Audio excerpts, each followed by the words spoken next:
Information क्या होती है? बेसिकली मतलब कि इंफॉर्मेशन क्या होती है? हर वो चीज जो एक पर्सन के माइंड में आती है, जो चीज भी हम सोसाइटी से पिक करते हैं, जिसको अंडरस्टैंड करते हैं, वो एक इंफॉर्मेशन है। फर्स्ट क्या आपको एक इंफॉर्मेशन मिली है कि रोड पर एक्सीडेंट हुआ, ये भी एक इंफॉर्मेशन। और आपको एक इंफॉर्मेशन मिली है कि हमने 5000 रुपीज का हम फर्नीचर परचेज कर रहे हैं, तो ये भी एक इंफॉर्मेशन है। कराची से लाहौर में मटेरियल आ रहा था, रास्ते में एक्सीडेंट हुआ, ट्रक लॉस्ट हो गई, तो ये भी एक इंफॉर्मेशन। अब इंफॉर्मेशन क्या है? हर वो चीज जिसको अंडरस्टैंड करते हैं, जिसको पिक करते हैं, वो एक इंफॉर्मेशन कहलाती है। Financial information. इंफॉर्मेशन बेसिकली दो तरह की है।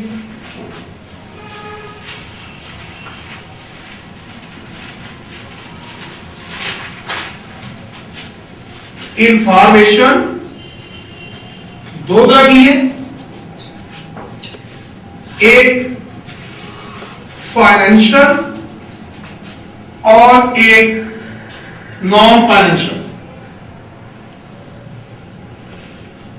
फाइनेंशियल इंफॉर्मेशन और नॉन फाइनेंशियल इंफॉर्मेशन।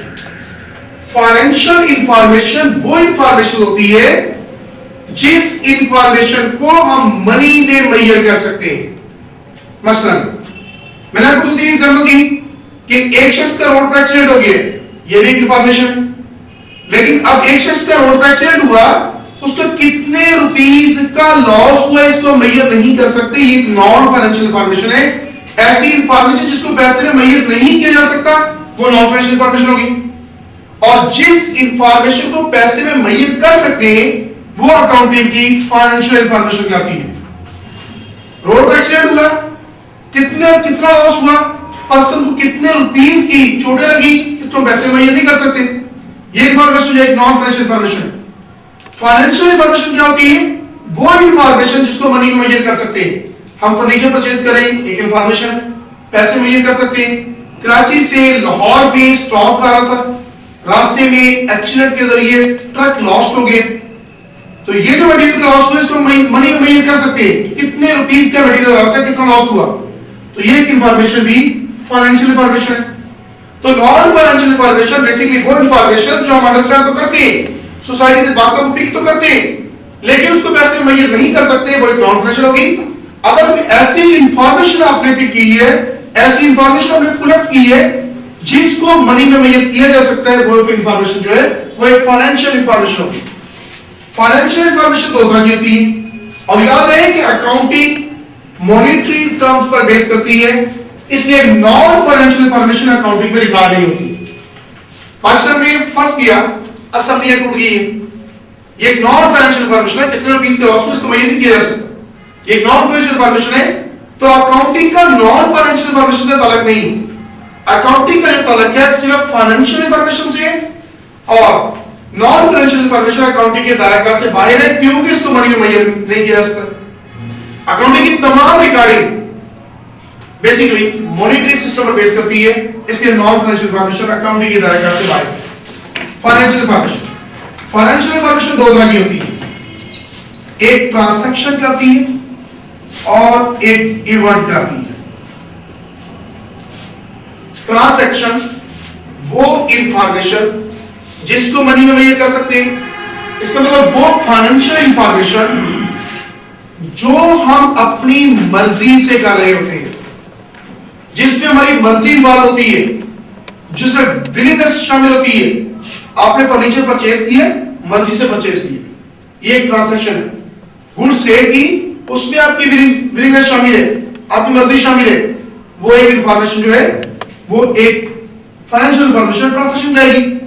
इस तरीके से आपने बिलिंग सेल की, मर्जी इन्वॉल्व है, ट्रांसैक्शन है। बेसिकली ट्रांसैक्शन का है डीलिंग बिटवीन टू पर्संस, दो पर्सन के दरमियान जो डीलिंग होती है, टू और मोर पर्संस के दरमियान जो डीलिंग होगी, उसकी डीलिंग को ट्रांसैक्शन कहते हैं, और डीलिंग में मर्जी इन्वॉल्व होती है। क्लियर है? और इवेंट क्या होते हैं?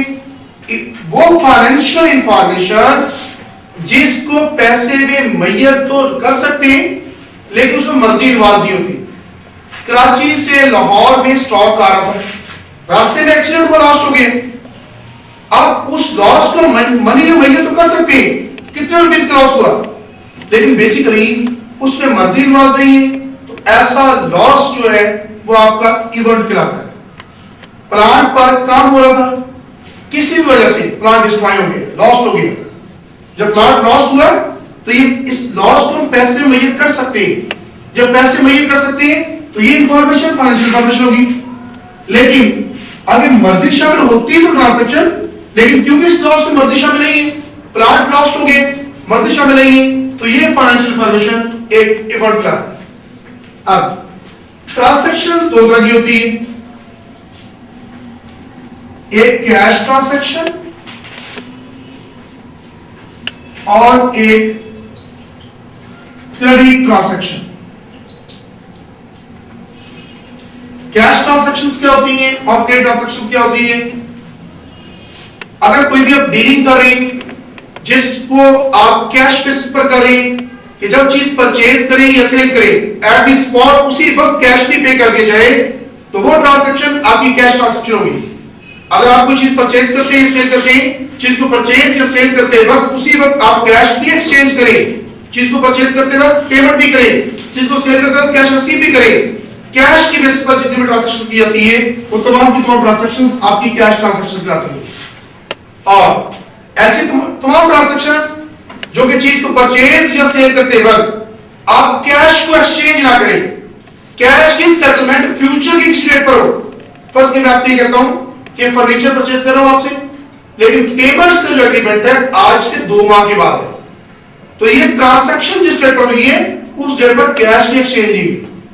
अगर कभी भी कैश फ्यूचर में सेटल कर दिया जाए, कैश की पेमेंट का एग्रीमेंट फ्यूचर में कर दिया जाए, वो ट्रांजैक्शन अभी क्रेडिट ट्रांजैक्शन होगी। अगर डीलिंग करते वक्त एट द स्पॉट कैश पे कर दी कैश ट्रांजैक्शन, डीलिंग करते वक्त उसी वक्त कैश को पे नहीं किया, वो ट्रांजैक्शन आपकी क्रेडिट ट्रांजैक्शंस कहलाएंगी।